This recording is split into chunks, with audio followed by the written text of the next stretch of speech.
Hi, I'm Wallace. I built a company from the ground up, poured my youth into it only to be called the Leech Maid by my own daughter-in-law at a party I paid for. They edited me out of company photos, rerouted my bank access, and tried to ship me off like old inventory. But the worst part wasn't the betrayal, it was watching my son smile beside the people who erased me. Now they want me quiet. But what do you do when silence built the empire and they're trying to claim the blueprints? Who really owns the story when your name's no longer on the wall, and why? Did my grandson draw me standing outside the building I created? I arrived earlier than planned, but I always did. It was a habit from the years I spent building things from scratch. Start before the room fills. Observe before you're observed. The River's Edge Hotel ballroom shimmered with too much gold and too little warmth. A pale blue light washed over the grand chandelier, casting long shadows across perfectly laid tables and corporate banners that had my last name on them, but not me. Quentin had invited me, formally. He sent the digital RSVP link through Eldon's office, not a personal call or even a message. The kind of invitation meant to include, without necessarily wanting presents. Still, I'd pressed my one good suit and shined the shoes I only wore to weddings or funerals, same category now, depending on the company. A hostess guided me in, Quentin's dad. Right? She smiled, motioning toward a side table. No name tag, I noticed. Just a soft nod and a place near the catering station. The crowd buzzed around me, executives, partners, their polished laughter rising above the clinking of glasses. I caught snippets of phrases: IPO potential, next quarter metrics. Shayla's presentation stole the show. My name didn't float in that air, not even once. And then I heard it. "Oh, that's our little Leech Maid," Shayla said lightly, laughing with a group of young executives from our Atlanta office. "Quentin's father. He likes to hang around and give us advice." It was said with that gleam in her eye, the same one she used when decorating a truth into a weapon. There was laughter, polite, hesitant, but not one face turned toward me with kindness. Just mild discomfort, as if being near me might pull them into a scene they didn't sign up for. I stood there, not moving, letting her words stick. I'd poured millions into this company. I'd risked my home, buried my wife while still signing payroll checks, and watched Quentin grow inside this dream. And now, I was a punchline in a red dresses monologue. I didn't interrupt. I nodded to no one, stepped aside, and made my way toward the hallway. Restroom signs offered a convenient exit. Inside, the mirror reflected someone who didn't belong here, not because he couldn't, but because no one expected him to. The lighting flickered overhead. My fingers pressed against the sink, steadying myself. That face. That wasn't a Leech. That was the man who laid floorboards in our first tech office with his bare hands. That was the man who took Quentin to school in a truck that doubled as a delivery van. That was the man who held his dying wife's hand and promised to keep the family name clean. But somewhere along the years, I had agreed to be forgotten, and Shayla had noticed. Back in the ballroom, I kept my distance. I didn't plan on staying long. I made my round quietly, sipping soda water from a thin flute. I exchanged nods with the few old-timers still around, the ones who knew me from the garage days, before Shayla convinced Quentin that legacy was something to be rebranded. My phone buzzed. A message. The preview line made me freeze. Played the perfect angel tonight. Leech, Daddy behaved. Just one more party to suffer through. Shayla. To someone named L. Her inner circle. I assumed. I read it twice. Then a third time. The grin I'd forced all evening faded. I didn't reply. I didn't delete it either. I left quietly, slipping out before Quentin's toast. No goodbyes, no drama, just the soft thud of the exit door as I stepped into the night air. The drive home took 13 minutes. I counted them. Not because I was rushing, just because it was the only thing I could control. Pulling into my driveway, the porch light flickered. I sat there for a long while, hands still on the wheel, engine ticking softly as it cooled. Maybe I've been silent too long. Maybe it's time I spoke with the weight I've earned. The morning light broke through the blinds as I set the small souvenir bag on the kitchen table. It was the kind they hand out at every corporate function, glossy finish, gold lettering, faux elegance. I hadn't bothered opening it last night. Truth be told, I hadn't even looked at it until the house grew too quiet, and the silence started to press against me. I pulled out the contents one by one.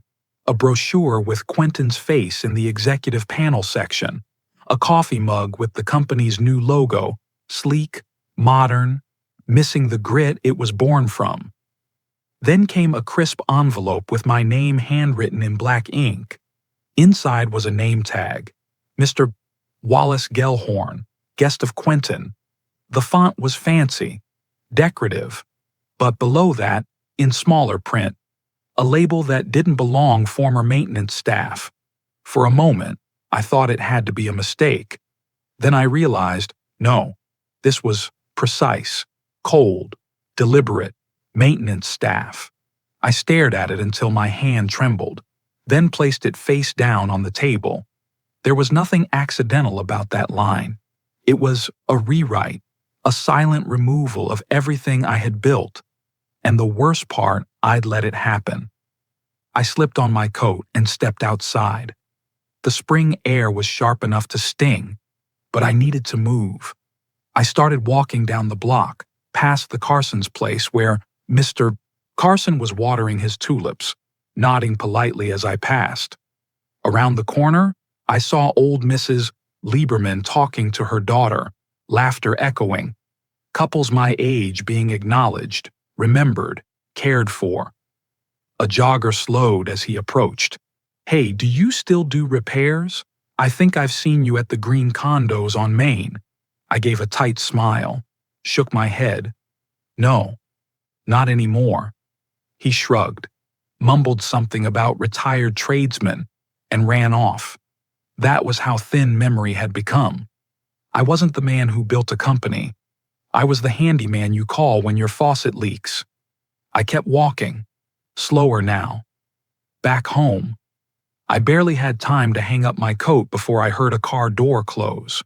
Quentin stood on the porch, hands in his pockets, eyes darting around like he'd rather be anywhere else.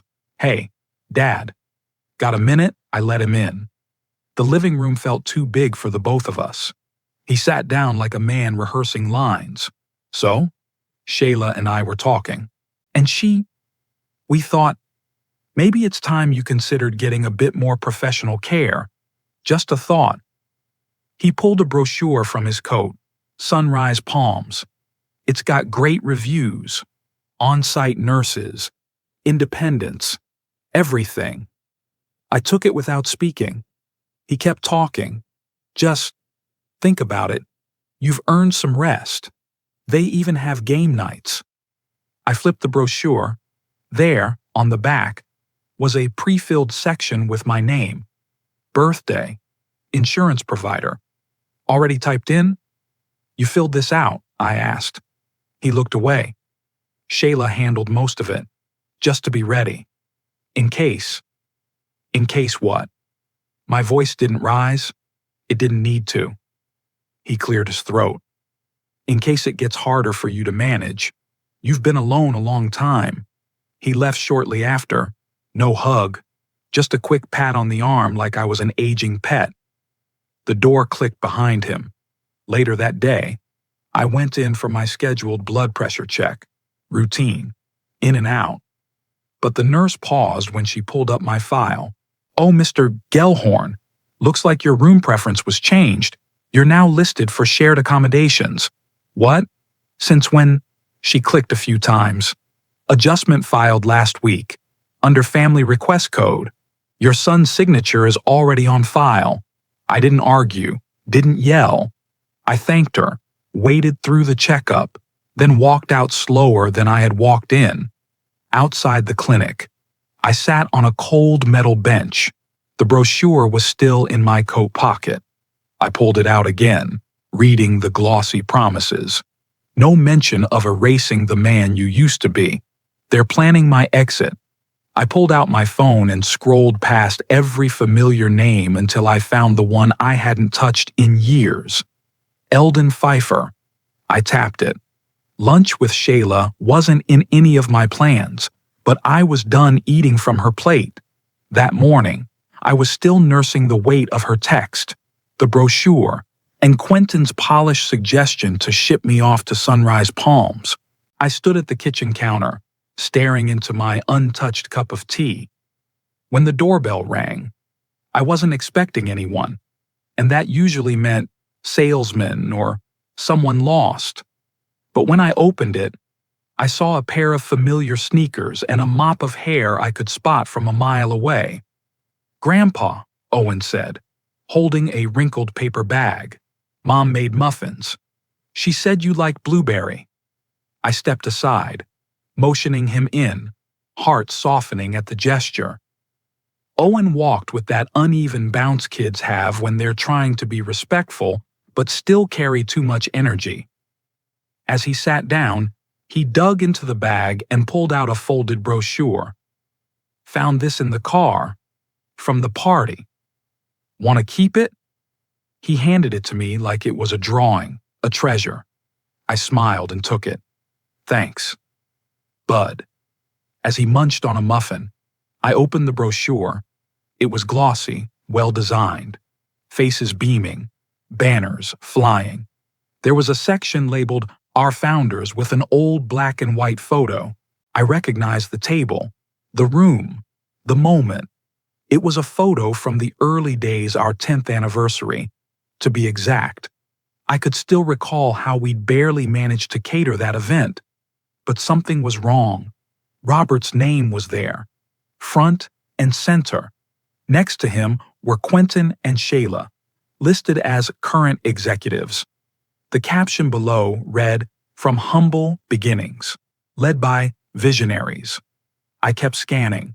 No mention of Wallace Gellhorn, not in footnotes, not in acknowledgments, not even under legacy. It wasn't just oversight, it was design. I knew that table. I muttered aloud, "I bought that damn table." Owen looked up, crumbs on his chin. "Huh," I shook my head. "Nothing, kiddo. Eat your muffin. Later." As Owen fiddled with his handheld camera, some birthday gift Quentin had probably let Shayla pick out. He waved me over. "It still has stuff saved in here," he said. "Want to see?" I sat beside him as he toggled through thumbnails, most of them blurry family dinners and a few shots of the dog. But then a grainy clip popped up. Owen hit play. The footage was from 10 years ago, the 30th anniversary gala. There I was, on a modest stage in a hotel banquet room, holding a glass of champagne. My friends. My voice crackled through the little speaker. Gellhorn Systems was born not from money, but from sweat, love, and a garage with one working outlet. The room on the video laughed warmly. I smiled at the memory, but my eyes stung. I'd forgotten I even gave that speech, forgotten how clearly I once knew my place in it all. "Who took this?" I asked. Owen shrugged. "I think Dad said it was from your old assistant. I watched it twice. The second time, I didn't blink." After Owen left, I laid everything out on my dining table, the name tag, the pre-filled retirement brochure, the party brochure, and now this video. I arranged them like puzzle pieces, proof of a slow burial. Not literal, but just as final. First, they minimized me in introductions. Then, they downgraded my insurance without a conversation. Now, I'd been cropped out of the company's own origin story. "They weren't just pushing me out," I said aloud. They were rewriting the entire story without me. I stared at the photo again. The part where I used to sit was filled in with a plant, an actual potted plant. That's what replaced me. A ficus. The phone rang. It was Quentin. "Dad," he said quickly. "Shayla wants to meet for lunch. She says it's important." I didn't pause. "Tell her I'll bring my own story." By the time I got home, Eldon had already left a message. "You were right to be alarmed." His tone was low, deliberate. I didn't listen to the rest. I'd heard enough to carry me through the morning. Quentin arrived just before noon, pulling into my driveway like a teenager dropping off a forgotten jacket. He didn't come in, didn't even shut off the engine. "Shayla's inside already," he said, eyes flicking toward the cafe down the street. "She's trying. Dad, just go easy." Then he drove off. The cafe was all glass and angles, curated within an inch of its life. I stepped inside and was hit by a wall of ambient jazz and overpriced candle scent. A hostess in pressed linen showed me to a window table. "Your guest is expected shortly," she said. I ordered black coffee, no cream, no sugar, the kind that didn't hide behind flavor. It arrived in a cup that looked more like a sculpture than something meant to hold liquid. Shayla swept in 12 minutes later, phone in hand, coat already half off. Her heels clicked like punctuation marks as she approached. "Wallace," she said, like my name was an exclamation. "You look well." "I'm breathing," I said. "That's the standard these days, isn't it?" She chuckled, unbothered. I thought this place might be more vibrant for conversation. "Quentin says you've been a bit overwhelmed lately." I didn't respond. I watched her settle, watched her order a sparkling water with just a hint of cucumber. Then I waited. She leaned in slightly. "We've been thinking a lot about legacy, about honoring it while making sure everyone is positioned for stability." My eyebrows didn't move. I sipped the bitter coffee. "Quentin's under enormous pressure. Wallace, the board, the IPO, the family optics. It's a lot. And he worries about you, about whether all this legal burden, the finances, the property, maybe it's all too much." There it was. The sentence shaped like concern, but heavy with intent. She slid a leather folder across the table. "Just something to review," she said, smiling. "A restructuring suggestion. Nothing permanent, just a temporary power of attorney. You wouldn't need to manage so much on your own." I opened it. The paperwork was professional, clinical. Quentin's signature was already on the second page. I flipped to the last. My house was listed as a support asset. My home, Rosie's Roses. The porch we built with her father. The kitchen where we argued over soup recipes. I closed the folder gently. "You know," I said, "for a woman who talks so much about legacy, you sure are busy erasing it." She blinked. "I'm not." I reached into my coat and placed 2 items on the table. The name tag and the brochure. Her smile froze. "I didn't come here to argue," she said quietly. "Good," I replied. "Because I'm not arguing either. I'm remembering." She started to speak again, but I stood, folding the paper one last time. "Next time you ask me to lunch, pick a place where the knives aren't so dull." I left without waiting for the bill. Behind me. I heard her phone unlock and her voice dip into a tone I hadn't heard before. Not confident, not sweet, cornered. I played Eldon's voicemail 3 times before my feet touched the floor. "You were right to be alarmed. We need to talk. Today. No hesitation, just calm urgency, like a man who knew things he couldn't unknow." I dressed slowly, brushing the sleeves of my navy suit like I was smoothing over time itself. It still smelled faintly of dry cedar and cologne from the night of the party, the one where I'd been made into a punchline. Today. I'd wear it like a uniform. The drive to Eldon's office was uneventful. Gray skies, light traffic, the same shops I'd driven past 1,000 times. But something felt different, not on the road inside me. Eldon opened the door himself. No receptionist this time, just him. Silver hair, messier than usual, holding 2 cups of coffee already halfway cooled. "I didn't want to waste time," he said, handing one to me.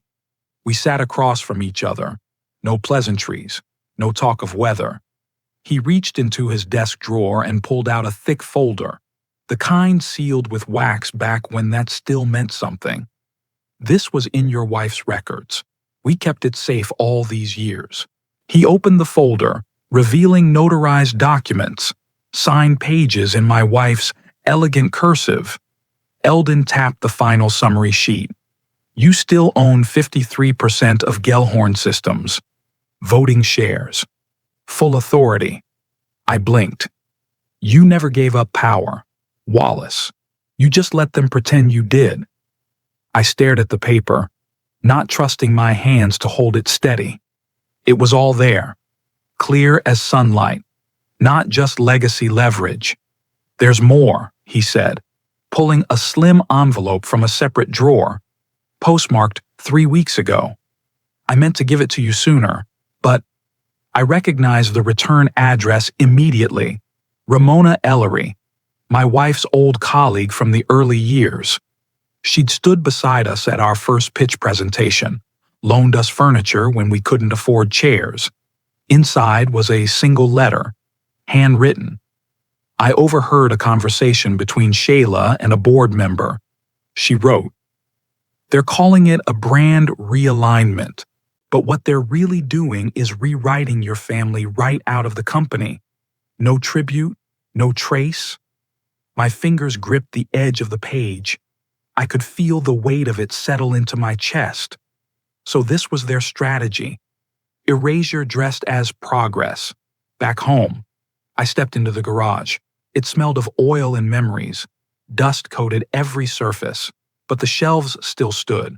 Boxes labeled in Rosie's handwriting, W, Gellhorn, client receipts, ledgers, 1987, 1995. I opened the one marked 1987, 1995. Inside, printed contracts, scribbled notes, handwritten corrections, all mine. My voice, on paper. I sat on the old stool by the workbench and stared at the contents.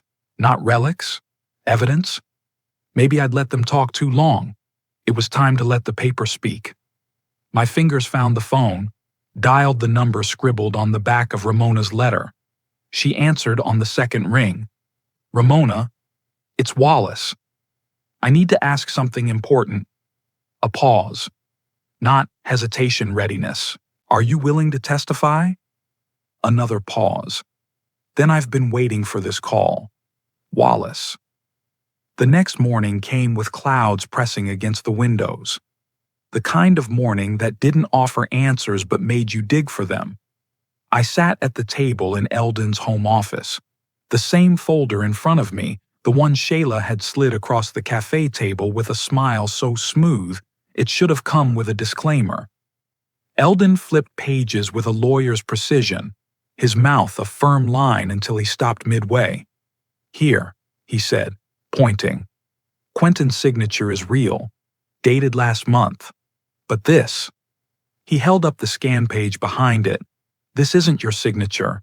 Not even close." I looked. The scrawl was a child's idea of my name. Slanted, rushed, missing the steadiness I'd always prided myself on. It wasn't mine. Not legally. Not morally. "It's a forgery," Eldon said flatly. "But if you hadn't kept this copy, and they'd filed the other version first," we didn't finish the sentence. "There wasn't a need. Silence does enough damage when you let it." "We should go," Eldon said. "We need bank records before they try to cover their tracks." At the bank, the same one I'd opened my first business account in 1974, we were met with polite smiles that turned cautious when Eldon laid out our request. Statements, transfers, access logs. The branch manager shifted in his seat. "I believe Mr.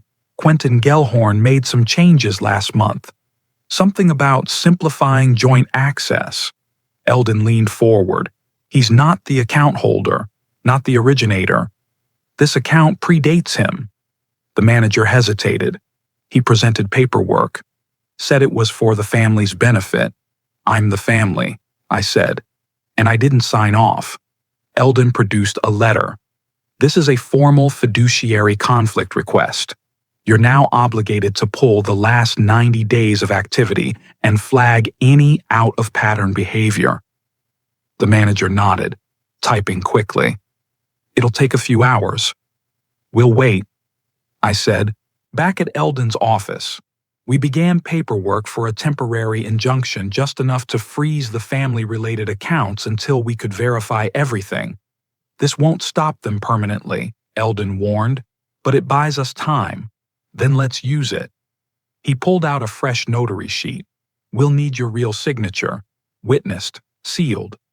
I reached for the pen, paused. "This time, I'm not signing to give anything up." I said, "I'm signing to take something back."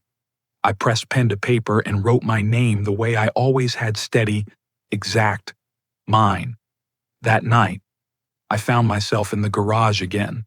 I didn't turn on the main light, just the small desk lamp Rosie used to read under when she waited for me to come in from late shifts. Dust danced in the beam. I opened my old work journal. Pages yellowed, corners curled, but still intact. Half the entries were notes, supplier invoices, design sketches, punch lists from when we couldn't afford subcontractors. But near the back, there was a page I'd barely remembered writing. "If they ever try to erase you, build louder." It was dated June 1986. I had written it after Robert was nearly forced out by investors. I remembered how he'd cried in our kitchen, ashamed, and how I swore that night we'd never let the company forget its roots. Now they were doing it to me, and I was done whispering. Just as I was closing the journal, my phone buzzed. A voicemail. I hit play. "Wallace, it's Ramona. Someone just called me, asking if I'd already signed off on a board document. I haven't, but they were pushing hard." Eldon looked up from his files across the room. "They're moving faster now." "Wallace." I stood up. The journal still open in my hand. "So will we." The elevator ride up felt longer than it used to. Maybe because I wasn't here as someone being chauffeured anymore, I was arriving under my own name, and with the full weight of it. Eldon stood beside me, briefcase in hand, his expression unreadable, like a poker player already counting his chips. The security guard hesitated when he saw us step out. Then his eyes flicked to the file Eldon carried, and he gave a curt nod. Inside the lobby, my eyes caught the wall of founders. I didn't see my name. Worse, I didn't see my photo. The row of portraits stopped just short of where mine used to hang. It wasn't blank. It was filled in. With someone else? "They erased more than my name," I said under my breath. "They erased my shadow." The boardroom smelled like lemon polish and coffee left too long on a burner. Dorian McNabb was already seated, surrounded by a half-circle of familiar faces, men and women I'd once called colleagues, who now glanced up with the unease of folks who'd just spotted a ghost in daylight.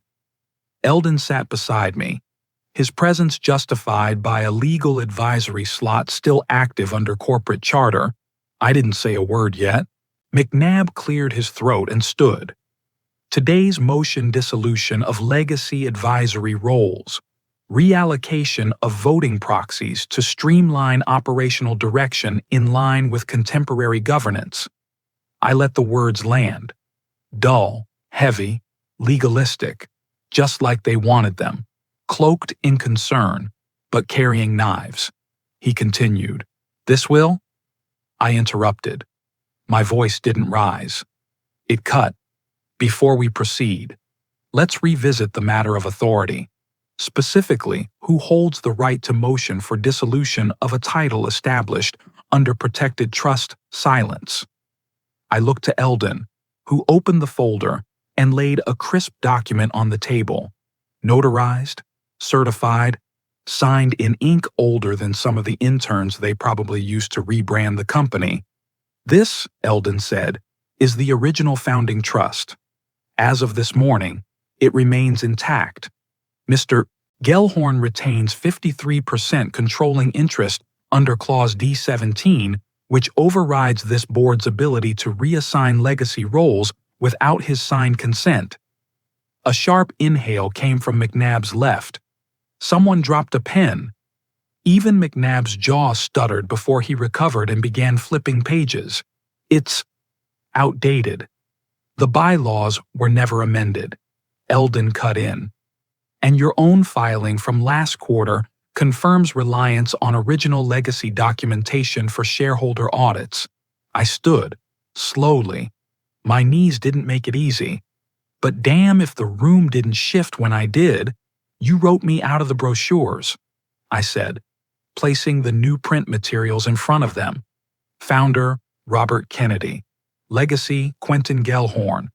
No mention of Wallace Gellhorn. You didn't even relegate me to a footnote. You made me disappear. The room stayed quiet, the kind of stillness that makes a man feel colder than the air conditioning. The door opened. Shayla entered, late by design, smiling like she already knew how the story ended. Until I turned the brochure to face her. Don't worry, I said. Your version of the story was just missing its editor. She blinked once, twice, but said nothing. I turned to the chairman. I'd like to pause the meeting. McNabb stiffened. We're mid-motion. We're mid-corruption. I said, and we're not done. I nodded at Eldon, who handed me a sealed envelope. I have documentation that needs to be entered into the official record. What's in it? Someone asked. I met their eyes, one by one, and let them see that I hadn't come to play roles. I came to rewrite them. The part of the story they didn't want in the slideshow. The envelope landed with a soft thud on the conference table, but its weight filled the room like a thunderclap. No one reached for it at first. Even the ambient hum of the HVAC system seemed to hold its breath. I gave them 10 seconds. Then I nodded at the chairman. He opened it. Out came a timeline precise, color-coded, with annotated discrepancies that even the most loyal board member couldn't ignore. There were photocopies of financial transfer logs, notes from private meetings I was never invited to, and a full copy of the power of attorney form Shayla had presented to me weeks ago. This version, however, included the forged signature my own, printed in pixelated mockery across the bottom of a scan page. Gasps, shuffling chairs, nervous glances across the mahogany expanse. What is this? McNabb's voice cracked. It's the part of your story you didn't think would have a witness, I said. I clicked the remote and turned to the screen behind me. With each slide, the room grew more still. Dates matched to board decisions, decisions made without votes. Funds rerouted to subsidiaries where Quentin's name sat quietly in the shareholder lines. Contracts stripped of any branding tying back to the early Gellhorn legacy. And at the heart of it all, Shayla Doyle's email trail, deflecting, diverting, redirecting. I didn't come here for revenge. I said, voice steady, I came to remind you what this company is made of, and what I made of it. The next slide was a freeze frame, an image of the original founder photo. My face, cropped from the latest version, was front and center in this one. My arm around Robert, my wife behind the camera. I let it sit for a breath. Then I played the clip. On the screen, my wife appeared. The video was old, grainy, but her voice carried like it always did. It was from the 10th anniversary, a simple toast at a backyard party before Gellhorn Systems had any offices at all. We didn't hide our names to make ourselves invisible, she said. We did it so Quentin could grow without a spotlight. We gave him the company not to take credit, but to give him space. She looked at the camera, her smile soft and knowing. But someday, he'll know who watered the roots. By the time it faded, even Dorian was staring down at his hands. Shayla stood up. "You manipulative old bastard," she snapped, pointing at me. "You're just clinging to a legacy because it's all you have left." I turned. "No, Shayla, I'm standing in what I built. You're the one clinging to something you never earned." The chairman slammed the gavel once. "That's enough. Executive vote immediate." Hands raised. One by one. All of them. Unanimous. "Effective immediately," he said. "Shayla Doyle and Dorian McNabb are suspended from decision-making authority pending investigation." Shayla looked like a curtain had dropped. Her confidence wilted so quickly it almost made me pity her. Almost. The room cleared slowly, quietly. No one rushed to thank me, but no one looked away either. As I gathered my things, Quentin approached. "You should have told me all of it," he said, eyes flickering somewhere between guilt and confusion. "I was waiting," I said, "for you to become someone who could hear it." He nodded, then turned away. Eldon stepped up beside me, holding out a fresh envelope. "One more document," he said. "It's time you sign it publicly this time." The knock was soft, almost uncertain, but it was unmistakably Quentin's. I didn't move at first, just sat there in my robe, cup of coffee cold beside me, staring at the front door like it might open on its own. Then I stood and unlocked it without a word. He looked older than he had 2 days ago. Or maybe I was just seeing him clearly for the first time in years. We didn't speak for nearly a minute. He stepped inside, removing his shoes out of habit, standing awkwardly near the coat rack like a guest unsure if they were welcome. "Dad," he said finally, voice quiet. I didn't know. I swear. I looked at him. Not with anger. Not anymore. Just the weight of disappointment too old to burn. "No," I said. "You didn't want to know." We moved to the den. I sat in my chair. He took the couch across, back straight, hands clasped like a child waiting for discipline. He began again, stumbling through a litany of excuses. Shayla's ambition, the stress of balancing company growth with home life, the pressure to modernize the brand. I didn't say a word. I let silence speak for me. It did so better than I ever could. Then I reached into the drawer of the end table, pulled out a manila envelope. From it, I slid a single paper and invoice, yellowed with time. "This was your first paycheck," I said. He took it, reading the faded ink. His eyes scanned the top corner, then the signature at the bottom, my name. He stared at it a long while. "You've always been there," he whispered. "I just never looked."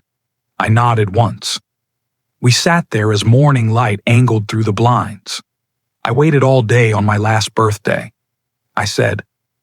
He looked up sharply. "You didn't call." Neither did she. His face collapsed a little. "The only thing that came," I continued, "was a folded piece of construction paper. Slipped under the door. I walked to the bookshelf and pulled it out. The edges were soft from handling. A red crayon drawing of an old man and a boy, holding hands under a crooked tree. Quentin stared at it. Owen drew that I handed it to him. He remembered when you didn't. He held the drawing like it might tear if he breathed too hard. His mouth trembled. I saw the first crack in the wall he'd built around himself. An hour later, we drove in silence to the company building. I didn't use my regular entrance. Instead, we took the back hallway, the one that led to the office no one used anymore. The brass plate on the door still read Founder Emeritus, though it was tarnished from neglect. Inside, the air was musty. Boxes were stacked neatly along the walls, some labeled Legal Archive, others marked with Quentin's initials. "This used to be mine," I said. Before they moved me out, Quentin walked slowly around the room, running his fingers along the edges of the boxes.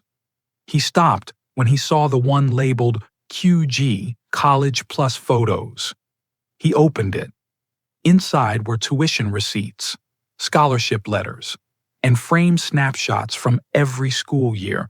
I didn't say a word. "This is where your real inheritance is stored," I said eventually.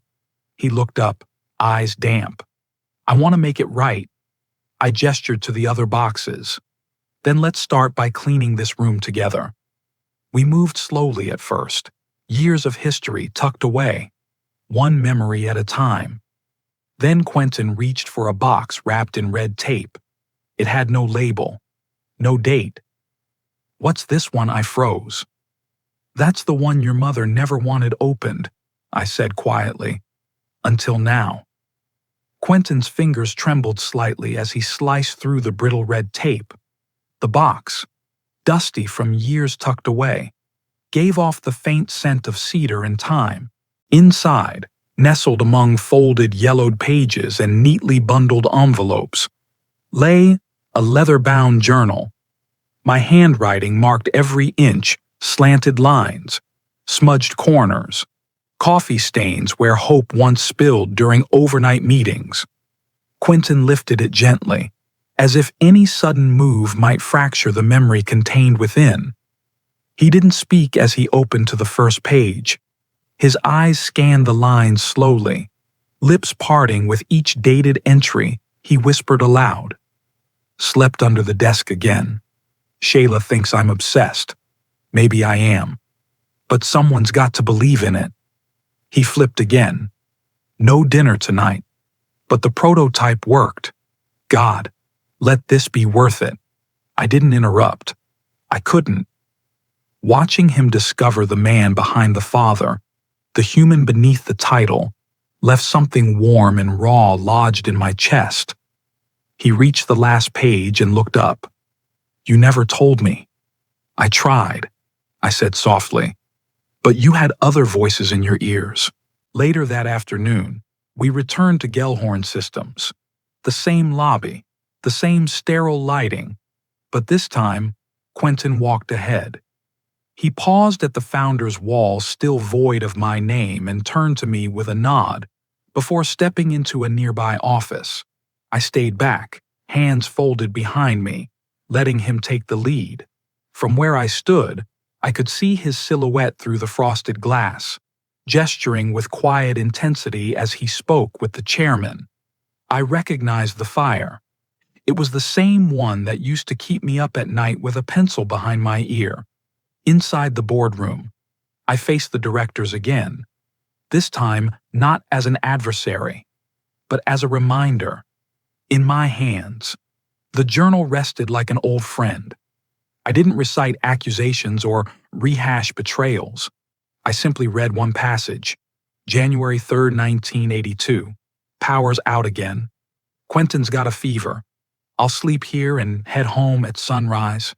If this deal falls through, we start over. No regrets."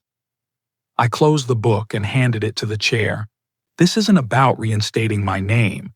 It's about remembering where we came from and who made sure we had something to come from. No one clapped. No one needed to. The silence said enough.